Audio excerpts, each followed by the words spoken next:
Yeah. It's the biggest. You know what I'm talking about? Hey. Yeah. She want the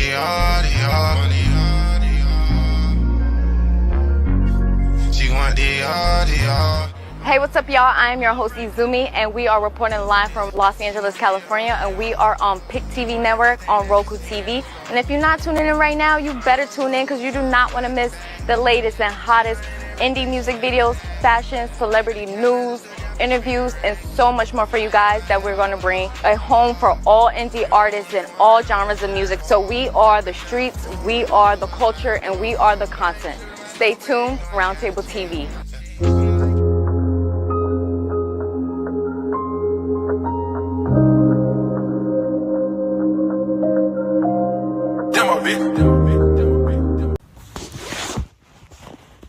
Yo, what's up? This bruh man from the fifth floor. Yo, look at here. Y'all need to support the new Coaching World channel on PIC TV Network. It's all that. I mean, go to www.watchpictv.com. That's PIC TV.com. It's all that. So spread the word. You know, the new coaches channel. That's PIC TV Network. www.watchpictv.com. You know, my dude, man, David Edwards is the president, all right, of the PIC TV Network. So let's support him. You know, PIC TV, all coaches need to be off up on this here channel. I mean, it's like money in the bank. Matter of fact, it's like Serb sandwiches in the bank. All the Serb sandwiches that you can eat. Watching PicTV.com for the coaches. Peace.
Hey everybody, David Evans here from Washington, D.C. Don't touch that dial because we have a brand new hit show on right now. The Prison Freedom Show is on, and you already know it's going to be hot as fish grease. One of our brand new shows. And I'm so happy today. I have my co-host, my right-hand man for this show, Brother O, is here in the screen with me. We beaming this in, folks, from D.C. to Chicago. Want to thank everybody for watching. Don't forget to go to www.watchpictv.com. We are popping and rocking from the nation's capital all the way here, Washington, D.C., and we beaming it in from Chicago. And we have another special guest all the way from Jerusalem, our very special guest on tonight on the Prison Freedom Channel on the PIC TV Network. Popping and rocking from D.C. to Chicago, popping and rocking from Jerusalem. Our brother is going to be on telling his story. I'm going to get out the way. Brother, every time a patient is my special co-host today, we're going to bring you in, man, and tell the whole world how you feeling today. How's Chicago treating you, Brother O? Oh, man, Chicago's been treating me well, you know, as usual, you know. I'm happy to be here. Had a long day, but this is the moment that I've been waiting for. So I have a special guest that I want to introduce the entire audience to. I met this brother a few months back, told him that I could get up with him. And so once I finally called him and told him that we wanted him on the PIC TV Network, he was more than obliged to come. And so we're here today. Man, thank you, man. Hey, brother, how you doing today, my brother? I'm great, man. I'm blessed to be here, to be able to be on this platform with you brothers, and I appreciate the invite, man. And I was more than happy and glad the brother reached out to me, man, because I believe that we all have a story to tell. Some are heavier than others, but they all need to be told, man. And I try to do my best to network, given the life that I've lived, to get it out there, man, especially to a lot of these young brothers and sisters, man, that are out here and have this misconception about this whole life that they've been dealt and they've been taught and they've been told that things are this way, when in reality they're in a whole different way, man. Definitely. And so I got a piece. So for those of you who do not know who I am, I'm Orion Meadows. I am the business manager of this program, the Prison Freedom Show, and also I co-facilitate some of Hello America. Now, I'm an author, spoken word performance artist, and I have a piece that I would like to say right now that, hold on one moment. So I have a piece that I would like to say that I believe resonates with everything that this brother is about to convey to all of you. So it's entitled Thug Consequences. Retracing steps of my path. Regrets from the past lingering in my mind as I rewind the scenes of the mental motion picture playing out in the theater of memory. The pictures recorded are distorted yet still poignant enough to evoke sensations that cause me to shudder. And dismayed from the thought of a life filled with potential wasted in the gutter. They say it's a terrible thing to waste minds. So then why did I waste mine? Staying wasted, filling my body with liquor and smoke, gun tucked under my shirt at the waistline. Not understanding that it takes time and dedication to build a future with success. Too obsessed with fulfilling the prophecy of my death. And although my demise didn't manifest in the flesh, I'm buried alive, my development under arrest. Now this is the product of my labor. Perhaps I was possessed. My wonder years, my soul hungering for glory and respect. For Lord knows those streets called me, like the voice of a whispering gin.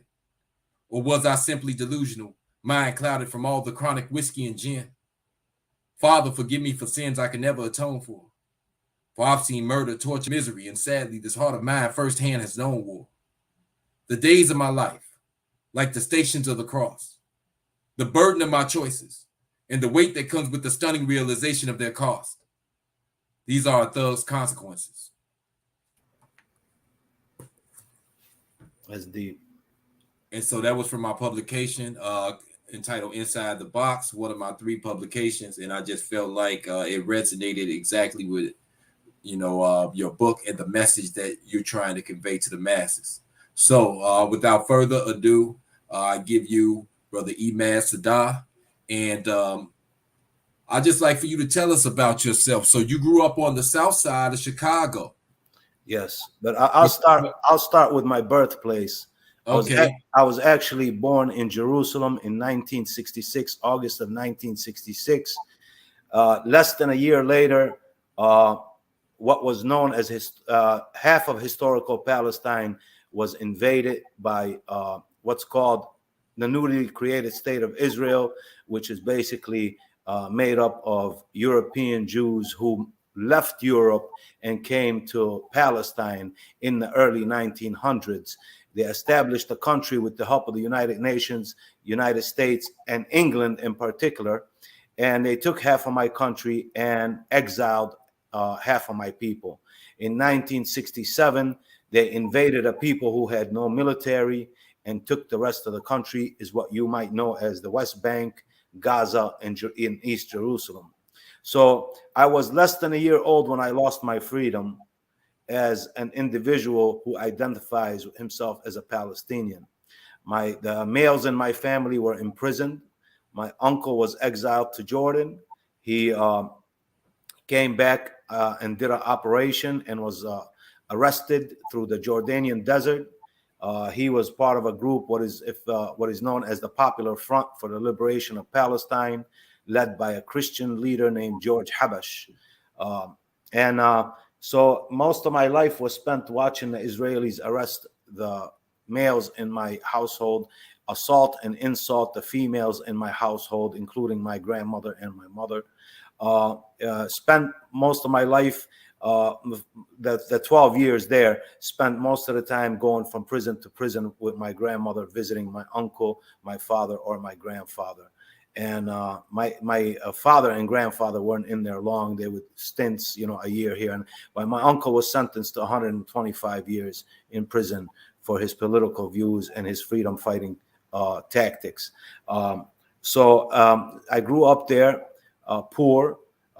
We hardly had anything to eat. We were a poor family. We lived on rations from the United Nations. We received a 100-pound bag of flour once a month, a can of grease, and sugar and salt. And this is what we ate, basically, for most of those 12 years. And my dad had migrated to the United States in 1973. His sister pulled him out of there. And I came to the United States in 1978. I had just turned 12 years old. I moved into the Marquette Park area. In 1978, Marquette Park was still heavily infested with racist individuals. They actually had professionally painted swastikas with white power. For instance, on 71st and between Rockwell and Artesian, there was a building there. I remember it distinctly. And I've had to endure. I didn't speak any English. I went to Marquette Park School. I had to endure. I didn't know at the time what these white kids and even some Spanish kids who grew up with whites were saying to me. And finally, it didn't take me long to learn English. I realized they were calling me a camel jockey, a sand nigger, a towel head, and things like that. So I fought for that whole. They didn't understand that I was coming from a country that was fighting already, and we had to endure and deal with individuals who walked around with M16s and Uzis shooting at us. So to come here and have to deal with somebody who wants to be racist towards me, who doesn't have a Uzi and an M16, was an easy tactic for me. It was easy to deal with, and it was a fight for the whole year. And I probably, when I say I had 50 fights that year, I'm not exaggerating. It's probably more than that. Finally, we moved to the back of the yards, which you're familiar with. My father was a heavy-handed individual. He was a proud man, but he was heavy-handed. He beat up mom. He beat up the kids. Finally, I ran away from home, and I found refuge with the local gang who took care of me. Back then, things were different. Who took care of me like they were my brothers. Their moms were like my mom. Their fathers were like my father.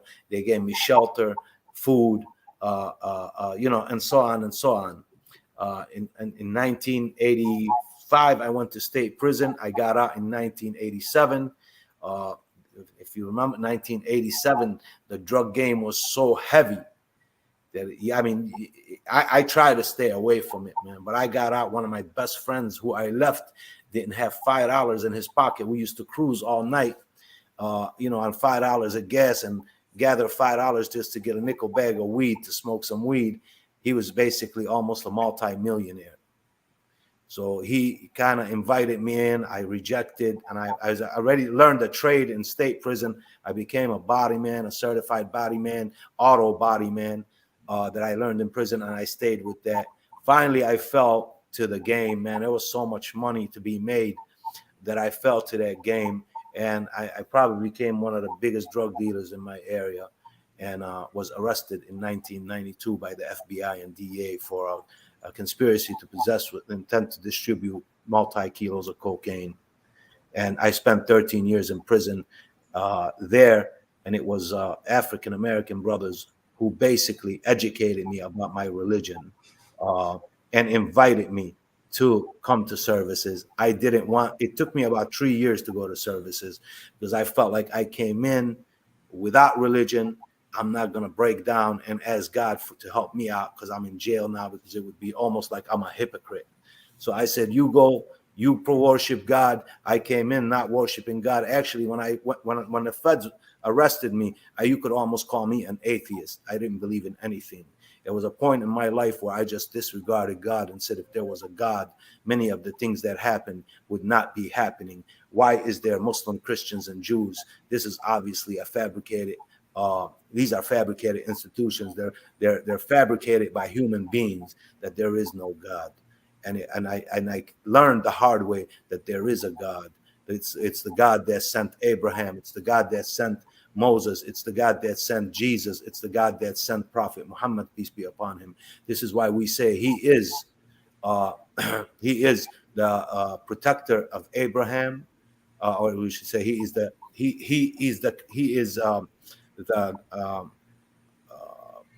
I'm stumbling onto it, but we say he is the creator of Jesus and he is the guide of Muhammad, peace be upon him, and he is the friend of Abraham. And this is this is how we describe their God. These are the three Abrahamic faiths. I learned a whole lot. I studied a whole lot. I studied once I got to know, and brothers gave me some books to read. Once I read them, I couldn't stop reading. I spent most of my time, the 10 years after were spent reading historical stuff. There was I didn't read any opinionated stuff. Everything was historical and factual. And I came to realize how close we are and that there is a God.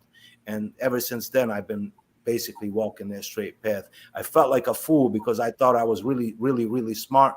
It took some time and some reading and some recollection to just kind of realize that I was pretty dumb, to be honest with you. All right. So the title of your book, Jerusalem Gangster. Tell us a little bit about the lifestyle and gang culture that you eventually found yourself immersed in.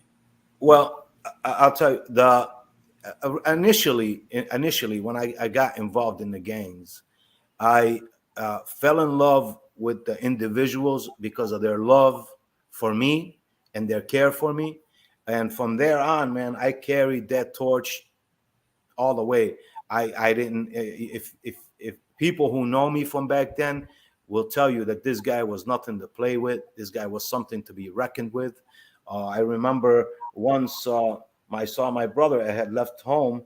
I saw my brother and he said, "Hey, man, I saw so-and-so." It was an individual. I was 15. The individual was probably about 25, a grown man. And he said, "Man, he saw you walking down Hermitage," and said he crossed the street because he didn't want to cross your path. So I was basically at one point a very deadly individual, standing at 5'4", but was very deadly. I wasn't scared to fight with my hands. I wasn't scared to go what back in the day we called humbug, to the next neighborhood and humbug with fists, baseball bat, chains at our ops. And so this is some of the stuff that I went through in my gangbanging days. Now in my drug dealing days, we were moving a lot of dope, a lot of drugs. And you're talking about a night of Super Bowl between 12 noon and midnight. We'd probably clock in about 50 grand that day and shut it down a little bit after that. We played cautious. We had cars with traps in there. We didn't move anything that was sitting in the car out in the open. We tried to keep violence to its minimum, especially when you're doing that kind of business. You don't want to cause any more heat to yourself than necessary. So, when did you get released? From federal prison or state prison? From federal prison, the last time that you got out. I was arrested February 11, 1992, and I was released early May of 2004. Okay, so the first time you went to prison, you did your time and you got out, but you practically kind of like went back to the streets. But this last time, when was the moment that you felt like you needed to make that change? What? I'll tell you when and what made you have this paradigm shift that ultimately led you down the road to changing your life for good? I'll tell you what, it was long before I got out. It was long before I learned religion. It was long before I said to myself, I'm going to go straight because it's the right thing to do. I had already decided once I was arrested by the FBI and DEA and wound up in the Metropolitan Correctional Center in downtown Chicago, and I seen the amount of individuals cooperating with the government, guys who were straight up stand up, were people who were to be reckoned with on the street. Now they were in the MCC, and a lot of them were telling. And it really did a number on me, just sitting there thinking. I remember walking in when I first got arrested. A Puerto Rican guy named Rico walked up to me and said, "Hey, don't talk to nobody here. They're all snitches." I thought he was crazy because I had done state time. And you go to the joint, that's not your idea. That's not the perception you have. I already knew how it was in state prison. And I thought I was coming into the same thing when I went to the feds in February of 1992. To my surprise, if these people were arresting 20 individuals, within weeks, 18 of them were already telling, taking some kind of plea. So when I saw that, it took all the life out of me, man. And I was so depressed that I couldn't believe that I was going to have to sit in this jail. And I knew I was going to face a lot of time. I already knew how these people were playing by what I saw within a couple of weeks, not even within the first few days. And I said, man, I'm going to have to do time with these individuals. And these are the same type individuals as the individual who put me in here, the informant. So I had already decided that this would not be even fair. How do you even get involved with something when you know I'm going to hold my weight? I'm going to hold water. I'm not going to talk. I'm not going to do nothing. And all these guys are just telling. So it really depressed the crap out of me, man. And that's when I realized that I was just going to go straight, because that's not the team I chose. The team I chose was totally different, man. The team I chose was a team of stand-up individuals that no matter what happens, man, you stand strong, you take your own weight, you don't talk on people, you don't snitch on people. That's not the way we play things. And that's what a real gangster is. A gangster is not a guy who's on the street pulling hits, selling dope, living the street life, and as soon as he gets popped, he starts telling everything. And then once he's released, or once he's sitting in jail doing the little time that he received for cooperating with the government, he's a gangster again. That's not what a gangster is, man. So when I saw that, I realized that I wanted no part of that no more, man. All right. So before we leave, what do you want readers to take away from the Jerusalem Gangster? Well, a few things. I want to, at least the most important thing is for individuals living in this society, is that people even all around the world are living hard. I want people to understand the Palestinian issue, that brothers who suffer in this country, we suffer just the same. We have a lot in common. Three, I want individuals to take a look at the life and the things that down the line at the end of the book, where you see that I get my life together, I could have done that long before that. And no matter what the trials and tribulations you go through, the life I lived, there's a name for it, man, and it's called Jimmy Dean. Live fast, die young. I mean, I could imagine people were probably taking bets that I wouldn't be alive by the end of summer, or at least be in jail for the rest of my life. And now look at this. From that, I ran businesses. Since I've been out of prison, I ran 4 different businesses, and they were good businesses, money-making businesses. It was hard. But I did it. And that it's the sooner you realize that life that I lived is a short-lived life, and whatever you make out of it, you're gonna lose it eventually. The education, man. If I could bring time back, bro, I would not come out of school, bro. You would have to beat me out of school, man. But at the time, I thought it was the coolest thing not to have to go to school and hang out with the boys in the neighborhood and so on and so on. If I would have went to school, man, back then and spent all that time that I spent in jails in school, I could have been a doctor, man. And it's doable. It's doable. That's why I try to encourage a lot of young brothers, man. Now, even if you're 21 years old and you don't have a high school diploma, if you went and obtained your GED and spent 3-4 years in school majoring in something, and there's a lot of programs out here to pay for that, majoring in something, man, that your life would be a totally different life. You don't have to die, man, and live in a sense to say, like a lot of brothers think. There's been questions and there's been studies, especially the African-American brothers, even some, Hispanics, how long do you expect to live? And they don't even go over 25, 20 years old at their estimation, man. And I understand it because my job right now is I get a call at the hospital whenever somebody is shot. So I see how they come in, bro. And people are getting shot left and right. I would tell you 6 or 5 out of the 10 shootings I go to the hospital, 6 or 5 of them are innocent victims, bro, hit by stray bullets or a car shot up that resembles somebody they're beefing with. Right. Females with babies in the back seats.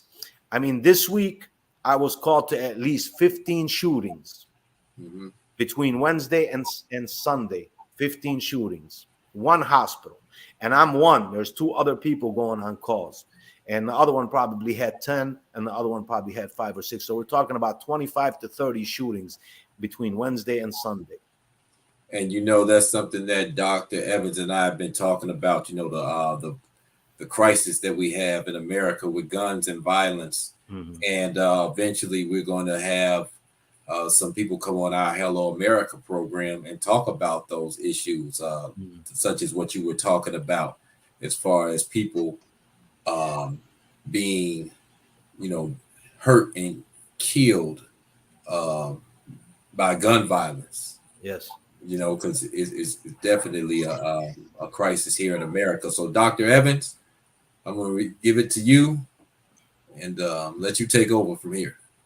Man, I'm just so happy, man, that my brothers come on to people around the world that can see the PIC TV Network Freedom Channel, man. And we want you to be on the book fair this Saturday. I never thought that your life, man, would impact so many others. We're gonna go to a commercial break. When we come back, I'm gonna ask you what would the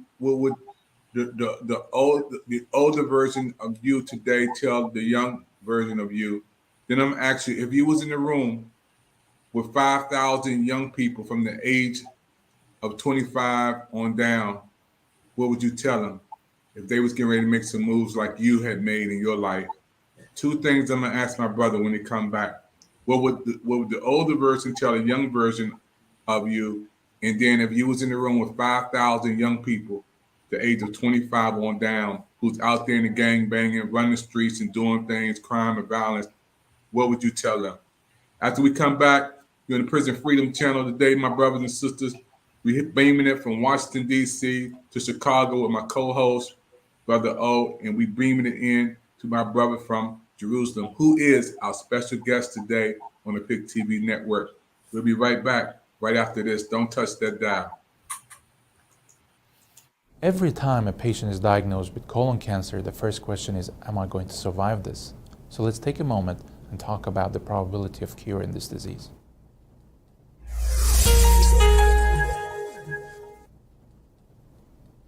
Using multi-modality treatment, meaning combination of surgery with and without radiation and chemotherapy, we have significantly improved the outcomes and survival of patients with colon cancer through all the stages from 1 to 4.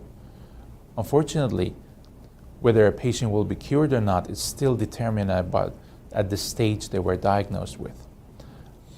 The more advanced the tumor, the lower the likelihood of a cure.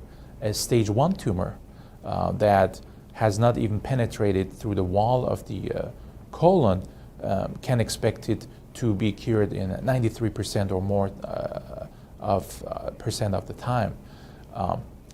Once the tumor starts to grow through the wall, things become more complicated because it's not only the size of the tumor at that point, but also how aggressive it is, what the different biology is. And there's a lot of research in trying to determine today the risk groups and the genetic factors that determine how aggressive a tumor is.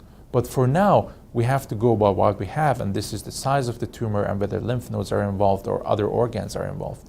So a stage 2 tumor, which would mean a tumor through the wall but not in the lymph nodes yet, can expect to be cured in anywhere between 75 to 85% of the time. And this is because there are small tumor cells that have already left that we might not see originally, so the tumor was a higher stage, or it's just a more aggressive tumor. In stage 3 disease, meaning the tumor has spread to the lymph nodes already. Unfortunately, these numbers drop significantly. Stage 3C, meaning more than 7 lymph nodes or very advanced primary tumor, the cure rates drop to 44% rate if you look at the patient populations. In stage 4 disease, the 5-year survival rate is quoted as around 8%, which means there is a subset that still might be cured using optimal treatment. All of these numbers are historical, and we hope that in 2013, combining chemotherapy in early stage disease, we might be able to achieve better results.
Hey everybody, David Evans here once again from the PIC TV network. Breaking live, we here on our television network today.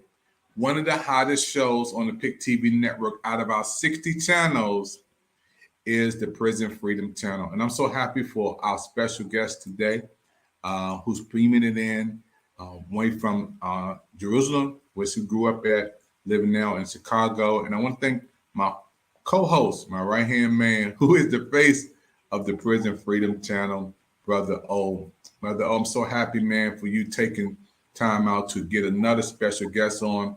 And I want to give a shout out to Brother O, some of the people who we had on.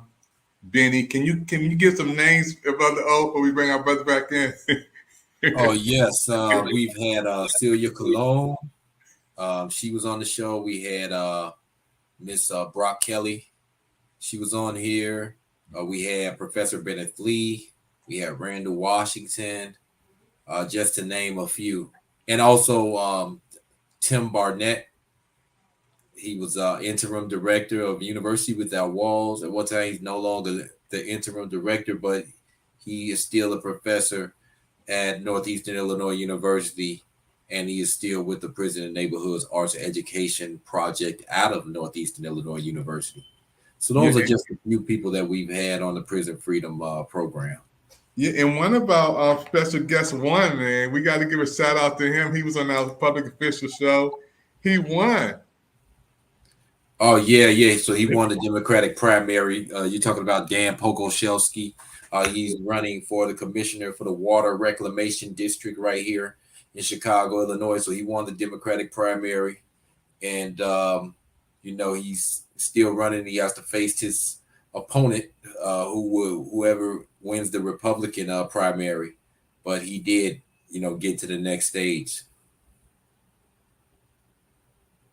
That's big, man, to have him on and winning. We're excited about everything transpiring. And this has been one of the greatest shows we have had on PIC TV Network on the Prison Freedom Show. And those who are watching right now, Prison Freedom Show is a show that we got together to give people a shot, to talk about what their life looks like now after they come out of prison, a new start. And our brother today is giving everybody hope that you may be in prison, but prison don't have to be in you, and you have a vision after prison. Wow, that's pretty cool. A vision after prison. And I want to ask our brother today, brother, what would you tell the younger version of you today? Man, I never forget I was about 14 years old, and I was out there gangbanging. I remember the conversation like it was yesterday. And one of my older guys, one of my older boys, Mario, rest in peace, he's gone now. He came up to me, it was a school day, and he said, man, why you out of school? And I said, man, you know, F school, man. I'm out here in the hood with my boys. And he said, man, go back to school. You're going to regret it. I never, ever forget that conversation, man. That conversation sticks in my head regularly, man. I would tell definitely push my old me, even with the stuff that my dad was doing as far as beating us up and stuff like that, man. I would have stayed in school, man, and I would have finished school, because I'm going to tell you, man, the only antidote to this mess is education, man. That is the only antidote to this mess, man. And when you abandon education, you basically abandon your life, man. And that's what I would tell the old me. Stay in school. You don't have to listen that. You don't have to prove nothing to nobody, man. Because I was out there.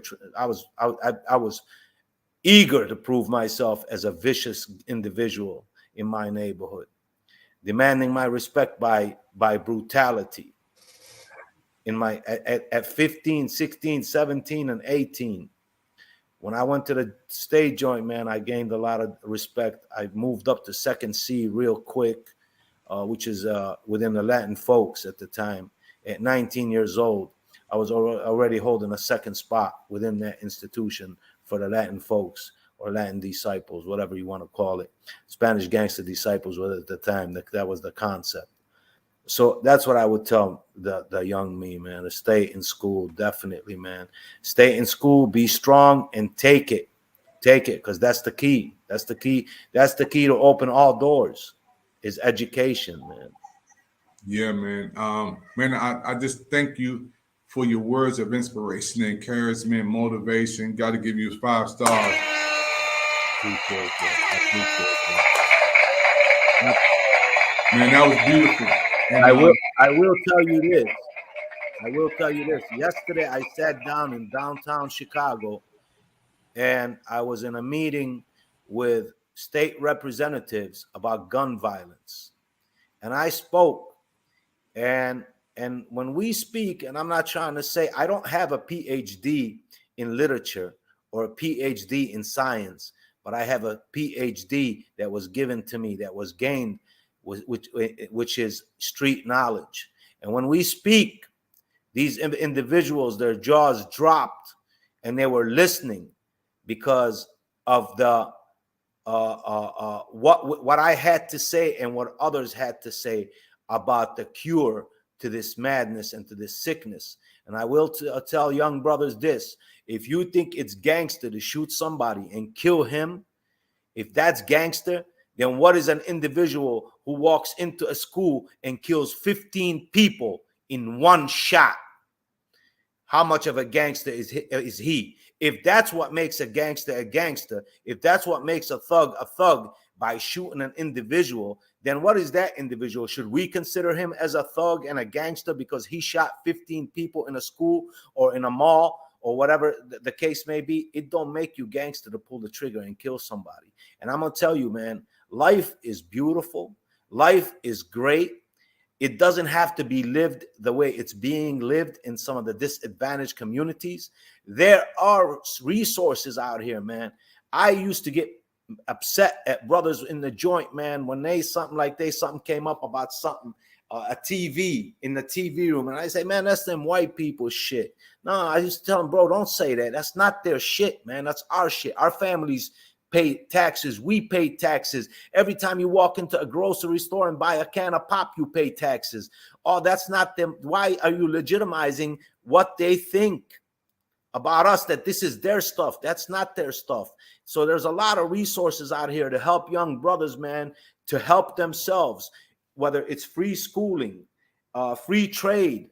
You just got to reach out, man. I work with organizations in the city of Chicago that offer these things, man. But I understand why brothers are reluctant to get involved. See, because the disadvantaged community has been lied to and conned so much that we are to a point that anybody comes to us with anything good, we think it is a con.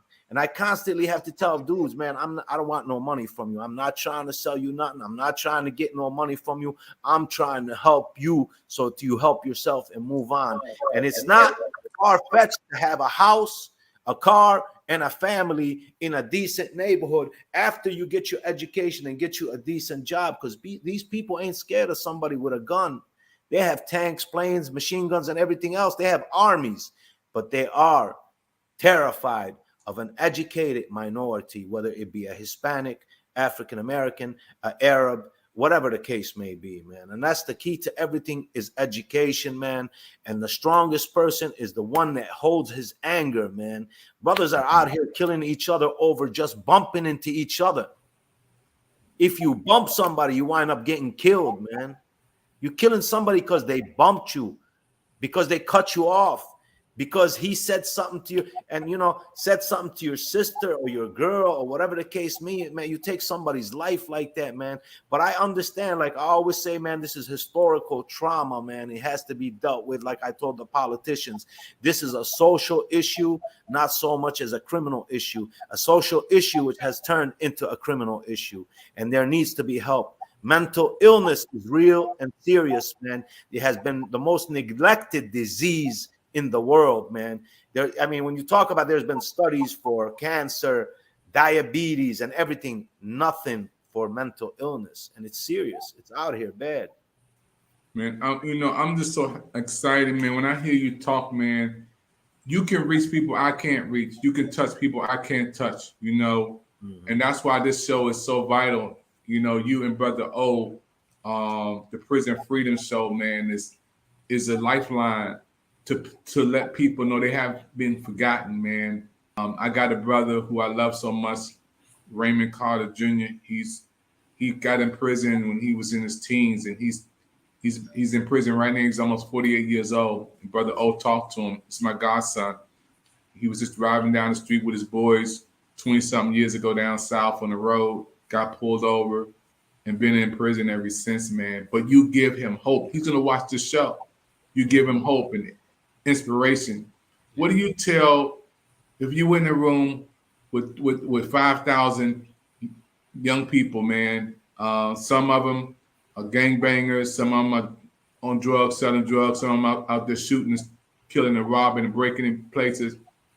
Brothers and sisters, what would you tell them? You at the podium, you got 5,000 people in your room right now, only them. The doors are closed. The playground is over. It's just you and them talking. What would you say? Well, I'll say this. I'll say that what you might hear me say right now might sound lame to you. It might sound like a preacher talking to you, but I'm far from a preacher and I'm far from a lame individual. Okay, I ran a gang. I was an individual who was feared once upon, and I'm not bragging about nothing. I'm just validating myself, because nothing else validates me but me and my history and my background, which is my history. I will tell you this, that education is the most important thing to get to. This is the path I walked, others have walked it with me, but those others, they're not here to talk about it. And I guarantee you, if they were asked, is it better to be alive or to be dead? The answer would be they would rather be alive and see their families and their nephews that they never met and never will meet.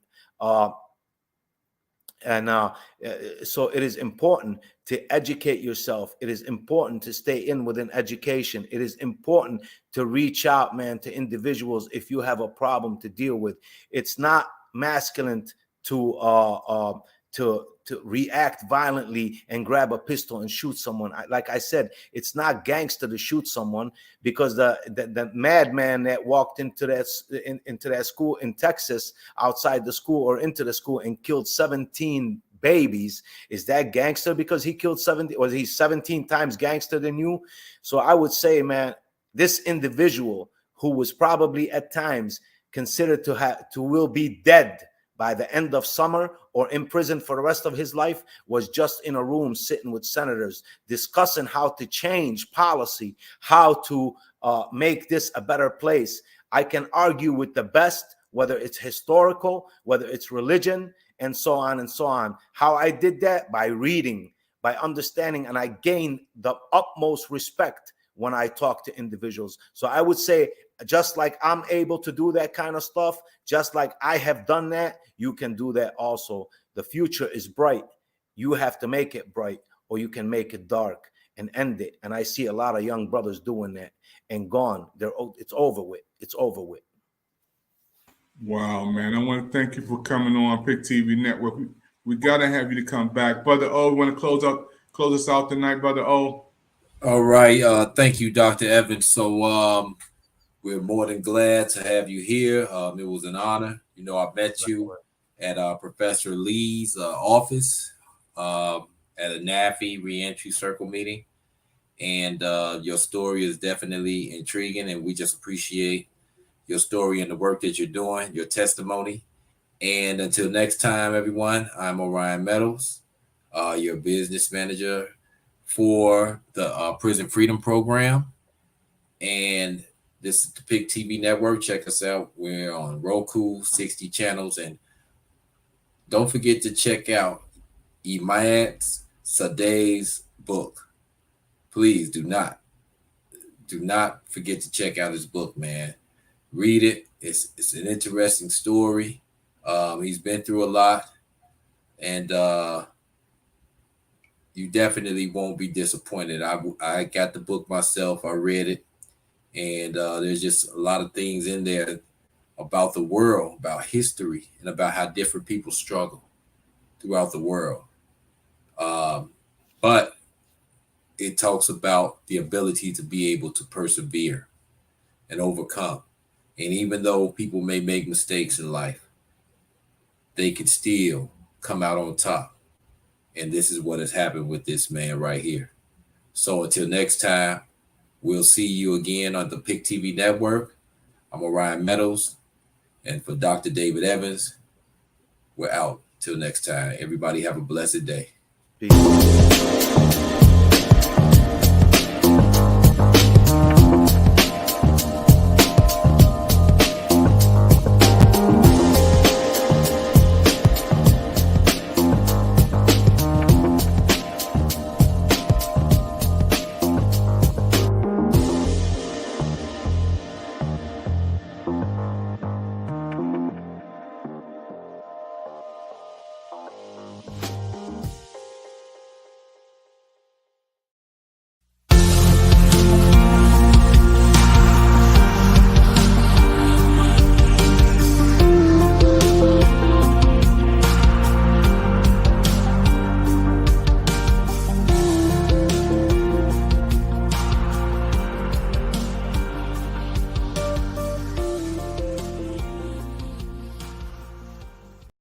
Shout out to PIC TV Network. Check them out. Black owned and operated. Let's support each other. I'm Zeke with the Universal Circus.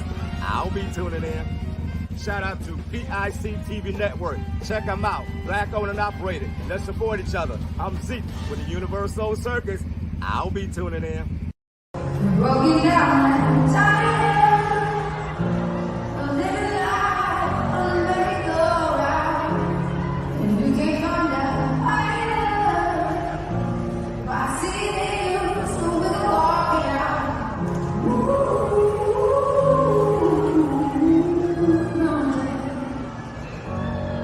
We go walking out.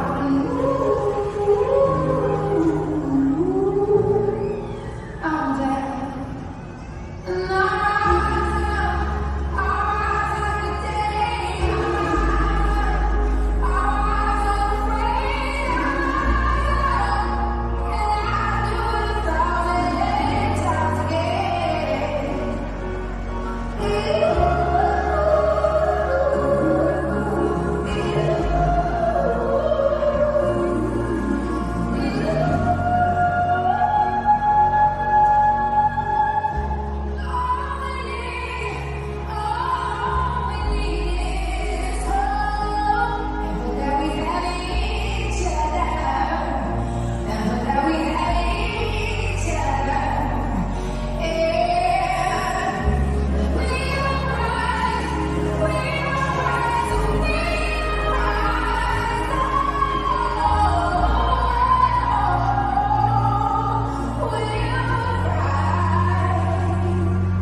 Shout out to PIC TV Network. Check them out. Black owned and operated. Let's support each other. I'm Zeke with the Universal Circus.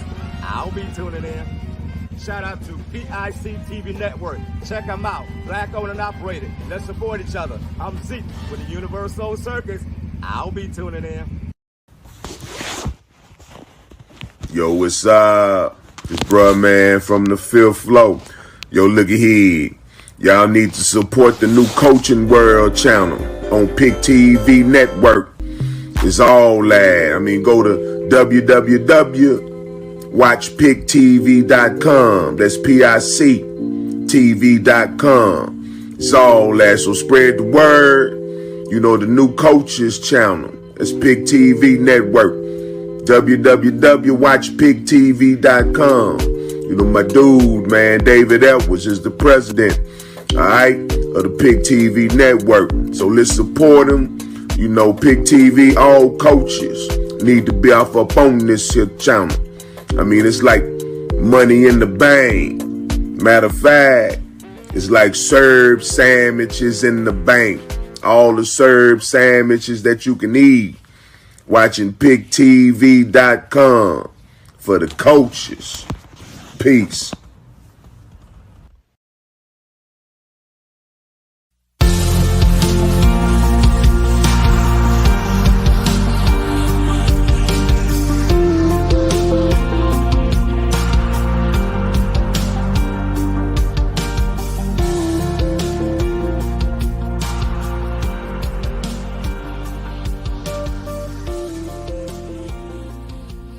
Count on me.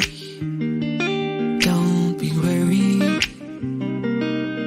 Cast all your troubles away.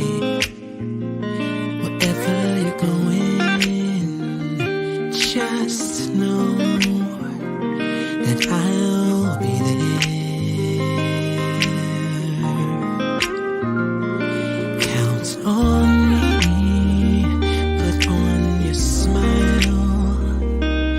No need to frown, 'cause I'm here. Just look to me, and it will be alright. Just take a breath and look around, 'cause I have never ever let you down. My love for you will never fail. I'll be here forever. Count on me, put on your smile.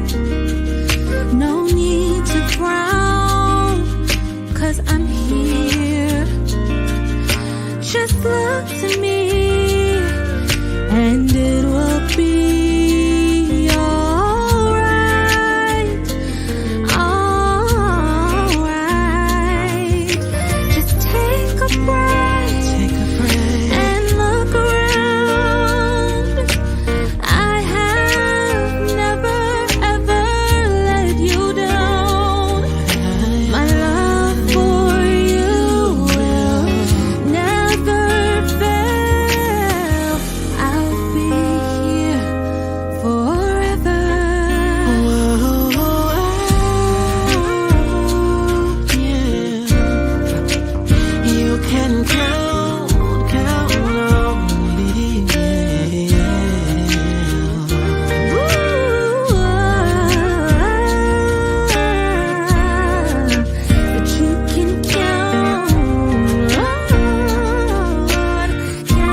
let you down. People come and they go, I'll never but leave. I'll be. You can count on me.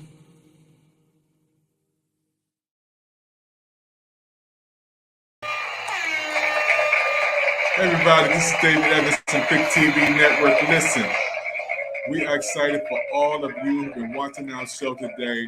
The Prison Freedom Show was amazing.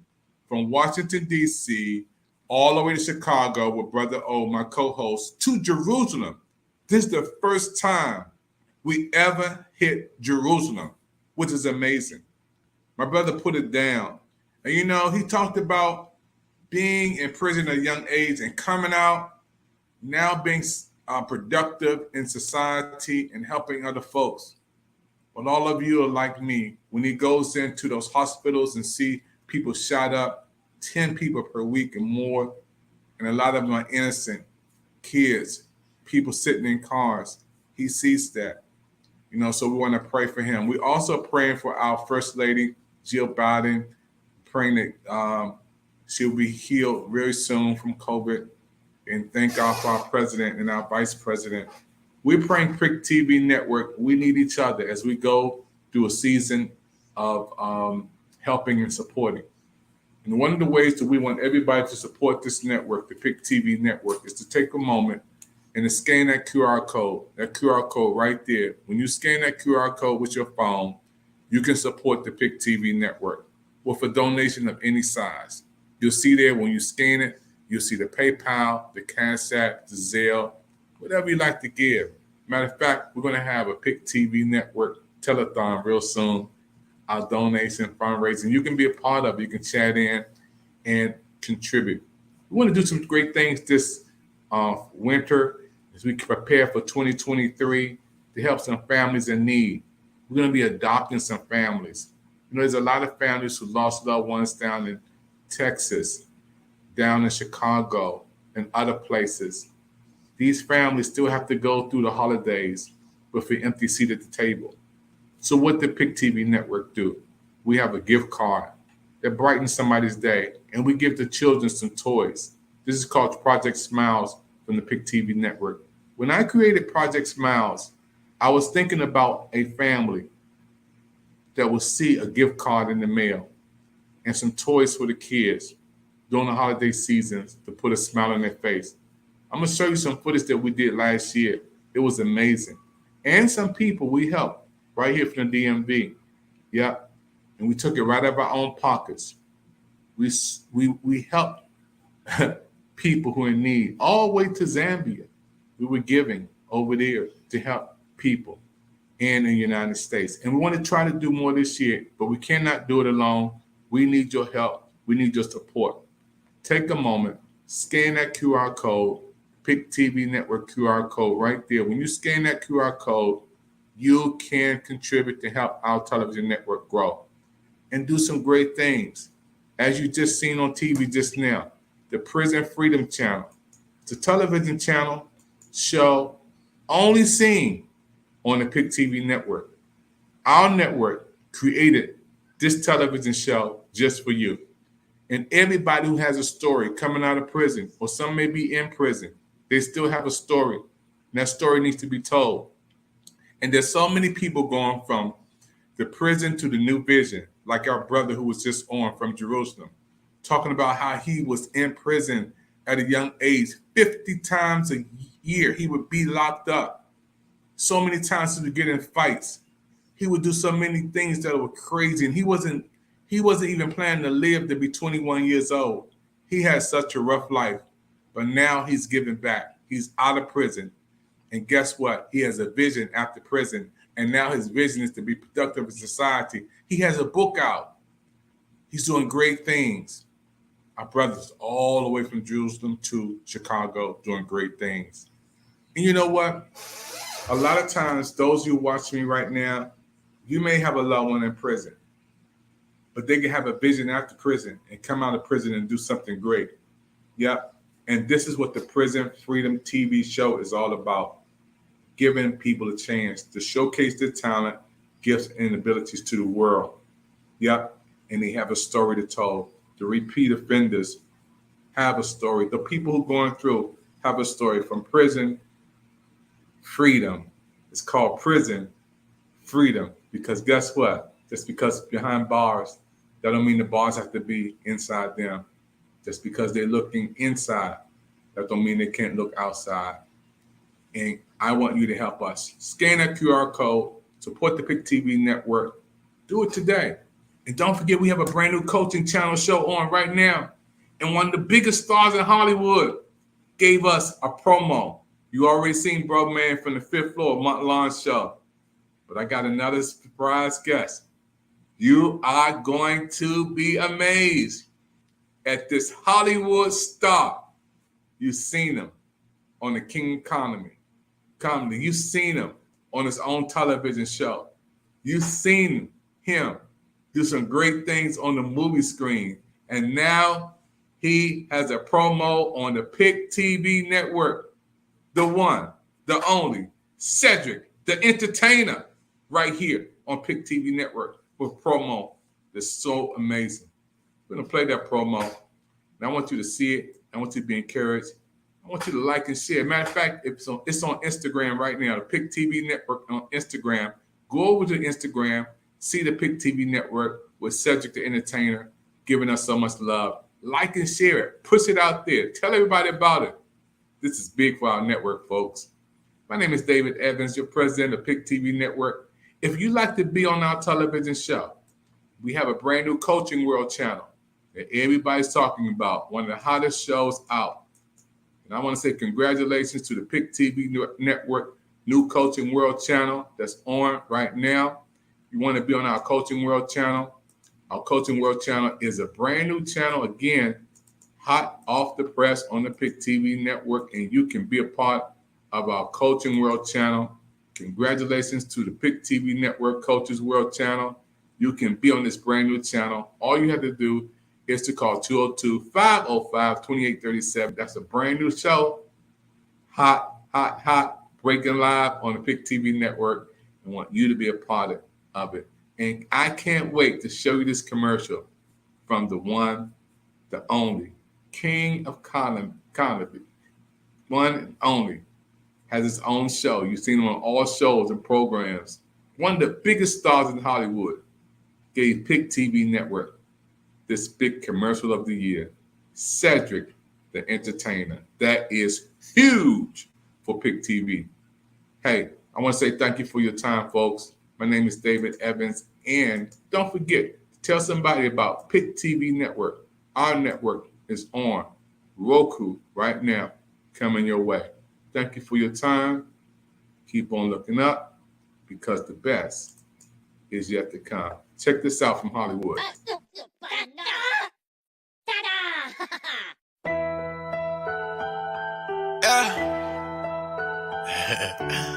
the biggest. Yeah, so hey. Yeah. G1 Dior. G1 Dior. Hey, what's up, y'all? I am your host, Izumi, and we are reporting live from Los Angeles, California, and we are on PIC TV Network on Roku TV. And if you're not tuning in right now, you better tune in because you do not want to miss the latest and hottest indie music videos, fashion, celebrity news, interviews, and so much more for you guys that we're going to bring a home for all indie artists and all genres of music. So we are the streets, we are the culture, and we are the content. Stay tuned, Roundtable TV.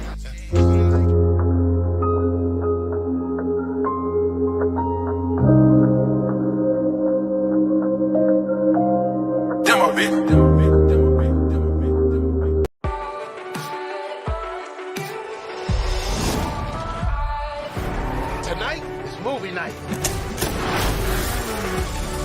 Fascinating. Target acquired. In here, the party never stops. That's false. I got something to do in the morning, so it kind of does.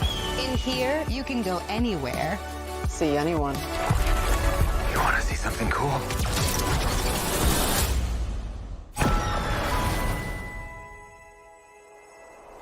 You knew how to get into my dad's garage. Take it easy. We have the same scar. Right here. And you're wearing my dad's watch. You're me. There once was. Where are you going?